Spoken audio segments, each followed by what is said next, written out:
Okay, good evening, students. Once again, this time also I shall be posting video lectures. ठीक है, so that everybody comes to know about the subject and its ingredients, right? So this was the last topic that we have done before our midterm, and by midterm we have done almost around 2.5 of our unit. Third unit आधा हो चुका था, ठीक है? So this particular topic was part of that thing only. और ये इसकी PPTs भी आपको यहाँ तक मैंने इवैल्यूएशन 4 तरह के मेजर डायमेंशन इवैल्यूएशन ये हमने यहाँ तक कर लिया था, ठीक है? इवैल्यूएशन ऑफ ट्रेनिंग आउटकम्स यहाँ तक. नाउ जो एक और another we have got another topic to go for, and what I have done, I have created more of study materials, और इन्हीं को एक्सप्लेन करके मैं आप लोगों को वीडियो सेंड करता रहूंगा, ठीक है? सो वहां से जहां तक आप लोगों को पीपीटीज दी, उसके बाद से हम ये कंटिन्यू कर रहे हैं यूनिट 3 का continuation, need for evaluation.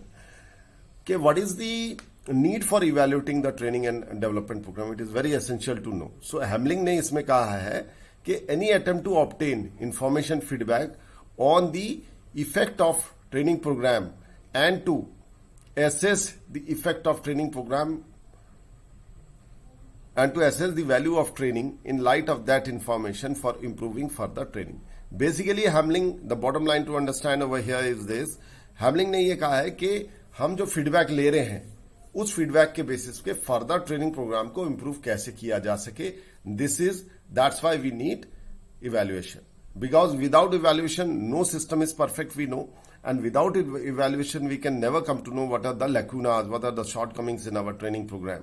Because unless the training program is made effective, that kind of changes which should be reflected in an employee will not be there.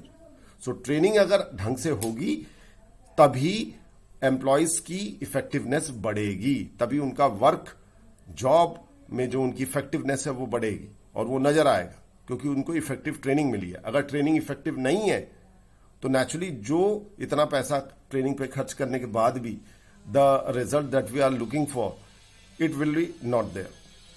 So ultimately it rest that there is a need for evaluation, because we want to know that how effective the training program has been. For that the feedback will tell us, ठीक है? And in light of that information for improving further training, and how to improve upon those aspects we can only come to know after we get the information regarding the feedback from the various stakeholders, be it trainer, trainee, the training institution. If it is people are being sent to outside the organization, then other training institutions which is imparting the training, ये सारा feedback सबसे लिया जाता है. तो Hamblin के अनुसार it is very essential to get the feedback so that further corrective measures can be taken. Now evaluation is an integral part of the whole process of TND. The details have to be conceived much before the actual training rather than the ritualistic tagging at the end of the training. देखिए, training जब हो गई उसके बाद में हम evaluation करें ऐसा नहीं है. ट्रेनिंग होने से पहले से भी हम कई चीजें इवैल्यूएट कर सकते हैं, ठीक है? जो क्राइटेरिया है, जो ऑब्जेक्टिव्स है, उनको इवैल्यूएट पहले से ही करके रख सकते हैं, जिससे कि ट्रेनिंग जब कंप्लीट हो जाए तो उसमें नियरली परफेक्शन रहे. हमारी कोशिश यही रहनी चाहिए कि जो ट्रेनिंग का आउटकम है वो परफेक्ट रहे. So evaluation is a integral part, वो कह रहा है, तो वो बहुत एसेंशियल पार्ट है ट्रेनिंग, और वो कंटिन्यूअसली चलता है. इवन की ट्रेनिंग प्रोग्राम शुरू होने से पहले भी हम जो कंटेंट है उसको जांच पड़ताल कर सकते हैं. जो प्रीवियस फीडबैक है उसके बेसिस पे हम कई सारे डिसीजंस ले सकते हैं. तो ट्रेनिंग शुरू होने से पहले ही हम बहुत सारे जो मेजर्स ले सकते हैं, और बाद में तो लेना ही है, at the end of the training program वो तो लेना ही है, बट हम पहले भी ले सकते हैं. Training should be, trainer should be fairly clear about why to evaluate, क्यों इवैल्यूएट करना है, उसकी इंपॉर्टेंस पता होनी चाहिए. व्हेन टू इवैल्यूएट, कब कब इवैल्यूएट करना है ट्रेनिंग को. व्हाट टू इवैल्यूएट, किन चीजों पे सबसे ज्यादा ध्यान देना है. एंड हाउ टू इवैल्यूएट, और वो प्रोसेस क्या होगा, अलग अलग स्टेजेस में इवैल्यूएशन का प्रोसेस क्या होगा. 3 स्टेजेस बेसिक आपको याद रखनी है, pre training, training and post training. तो तीनों ही स्टेजेस में इवैल्यूएशन का क्राइटेरिया फिट बैठता है. चाहे वो प्री ट्रेनिंग हो तब भी हम इवैल्यूएशन कर सकते हैं, कंटेंट का इवैल्यूएशन कर सकते हैं. ड्यूरिंग ट्रेनिंग भी हम एक्चुअली रिव्यू कर सकते हैं. We can keep on reviewing and evaluating as we progress with the training program. And of course after the post training there are many ways to evaluate whether the training has been effective or not and to what extent we need to improve upon it.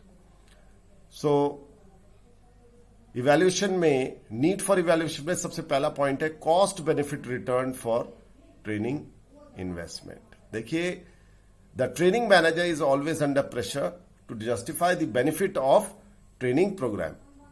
क्योंकि भैया he is the incharge for conducting the training and all, तो उसके कंधों पे काफी भार रहता है इस चीज का, क्योंकि उसको ये बताना है कि अगर इतने लाख रुपए खर्च हुए किसी ट्रेनिंग प्रोग्राम में तो ऑर्गेनाइजेशन को उसके बेनिफिट क्या मिले, ये उससे पूछा जाएगा.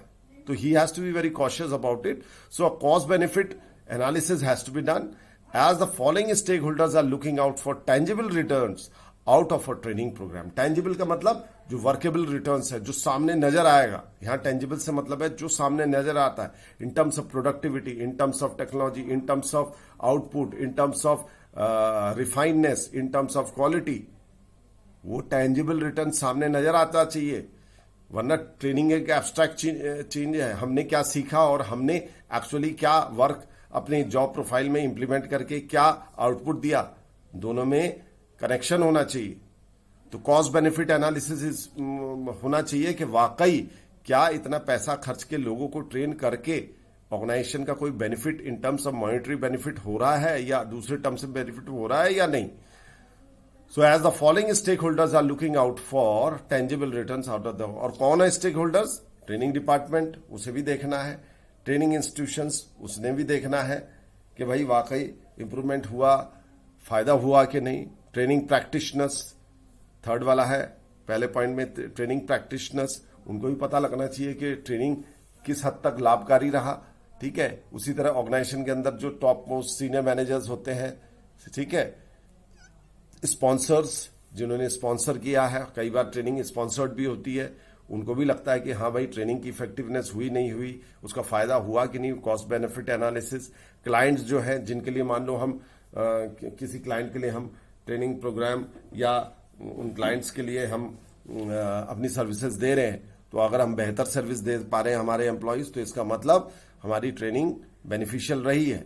और ऑफ कोर्स द ट्रेनीज, भाई उनका there is upliftment in their level of working, there is upliftment their output, how they work, their behaviour, ठीक है, and their effectiveness as a organisation member.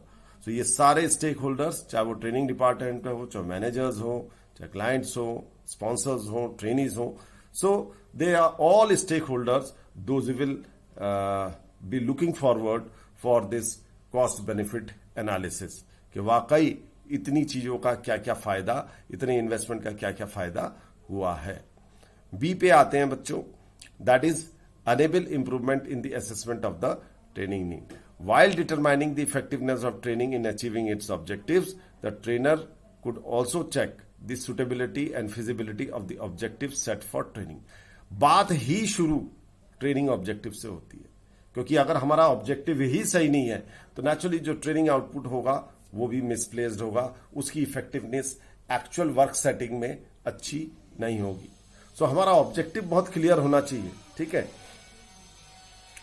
So training की effectiveness जांचने के लिए सबसे पहले हमें यह जांचना पड़ेगा कि भाई हमारा जो ऑब्जेक्टिव है वो भी इफेक्टिव है कि नहीं. ठीक है.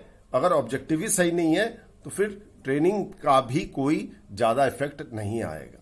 ठीक है. Self correcting feedback.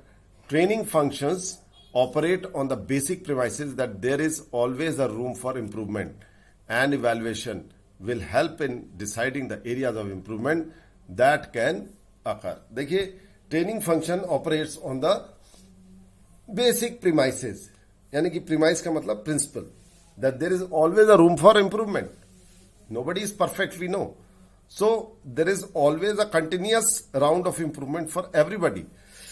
And evaluation will help in deciding the areas of improvement that can occur. Obviously, जो scope of improvement is always there. So that kind of feedback will give us the areas of improvement. that are possibly to be undertaken, right? So we will end over here. Further I will continue in the next lecture.